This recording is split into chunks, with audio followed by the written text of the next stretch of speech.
Hi friends, అందరూ బాగున్నారా? చూడండి ఫ్రెండ్స్, నా చేతిలోని వెండి కాయిన్స్. నేను ఈ మధ్యన వెండి పెరుగుతుంది కదా అని అప్పుడప్పుడు డబ్బులు ఉన్నప్పుడల్లా కాయిన్స్ తీసి పెడుతున్నాను అనమాట. నేను జస్ట్ మీకు ఒకటి చూపిస్తాను చూడండి. 6వ తారీఖు అనమాట, జనవరి 6th తీసుకున్నాను ఫ్రెండ్స్. తీసుకుంటే చూడండి ఎంత పడిందో. నాకు 10 grams కాయిన్ 2616 రూపీస్కి వచ్చింది. మొత్తం అన్నీ కలిపి 2694కి వచ్చింది. అదే కాయిన్ నేను మళ్ళీ వెళ్ళి ఇగో చూడండి ఇంకొక 5 grams తీసుకున్నాను. 25th తీసుకున్నాను. Just 19 days. ఆ గ్రాస్లో చూడండి వెండి కాస్ట్ ఎంత పడిపోయిందో. 3615 రూపీస్ పడింది ఫ్రెండ్స్. మొత్తం అంతానా ఇగో చూడండి. ఇవేమో ఈ కాయిన్ ఏమో మీకు 10 grams అనమాట. ఇవి 2 వచ్చేటప్పటికి ఏంటంటే 5 grams ఉన్నాయి. నేను వైభవ్లో తీసుకున్నాను. అంటే విశాఖపట్నంలో నేను చాలా జ్యువెలరీ షాప్స్లోని చెక్ చేసుకొని అప్పుడు నేను వైభవ్లోనే తీసుకున్నాను. ఎందుకంటే కాయిన్ వైభవ్లో బాగుంది నా వరకు అయితే.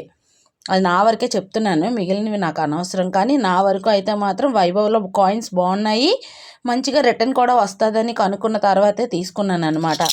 ఇలాగ చక్కగా మంత్కి కొద్దిగా చూడండి ఫ్రెండ్స్, ఎవరైనా వెండి మీద కొంచెం పెట్టుబడి పెట్టాలి అనుకుంటే ఇది కొంచెం బెటర్ అనమాట. మన దగ్గర ఈ కాయిన్స్ ఇలా ఉన్నాయనుకోండి, ఒక 100 grams 150 grams అయిన తర్వాత మనం ఇవన్నీ ఇలా తీసుకొని వెళ్ళి జస్ట్ జిఎస్టీని మేకింగ్ అది వేసేసి కొద్దిగా మనం జ్యువెలరీ చేసేసుకోవచ్చు. అంటే ఏదైనా సిల్వర్ బౌల్స్ కానీ గ్లాసెస్ కానీ చేసుకొని పెట్టుకోవచ్చు. ఫ్యూచర్లో పెరుగుతుంది అంటున్నారు కదా ఇంకాను. అలాంటప్పుడు మనకి బాగుంటుంది కదా, బెస్ట్ ఇన్వెస్ట్మెంట్గా. ట్రై చేయండి ఎవరైనా చేస్తామంటే. బాగుంది. నేనైతే ఇలాగే తీసుకుంటున్నాను అనమాట.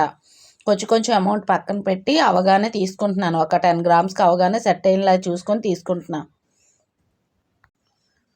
ఇంకో ఫస్టే వినాయకుల వారిని తీసుకున్నాను అనమాట శుభసూచకంగా. సబ్స్క్రైబ్ చేయొచ్చు కదా చక్కగా, ఎవ్వరు కామెంట్స్ పెట్టరు. ఇది హౌస్ వైఫ్స్ ఛానల్ అండి. ఇవి ఏంటంటే అంతగా యూజ్ అవుతాయా అంటే అవుతాయని అనుకుంటాను. ఎందుకంటే మేము చాలా తక్కువలోని ఎలాగ ఇది అవ్వాలి అన్నదానికి ఒక అలవాటు పడిపోయాం. ఇప్పుడు న్యూ జనరేషన్స్కి ఇది అలా అంత కొంచెం. ఇప్పుడు ఏదైనా మీరు కొంచెం టఫ్ లైఫే, ఈజీగా మనీ అయితే వస్తుంది కానీ లైఫ్ ఏమీ అంత ఈజీ కాదు. మాకు మనీ తక్కువ ఉన్నా సరే మేము ఈజీగా లైఫ్ క్యారీ చేయగలిగాం ఐడియాలజీస్ తోటి అనమాట. అవి మీకు దేనికైనా యూజ్ అవ్వచ్చు కదా, అందుకోసమైనా సబ్స్క్రైబ్ చేయండి.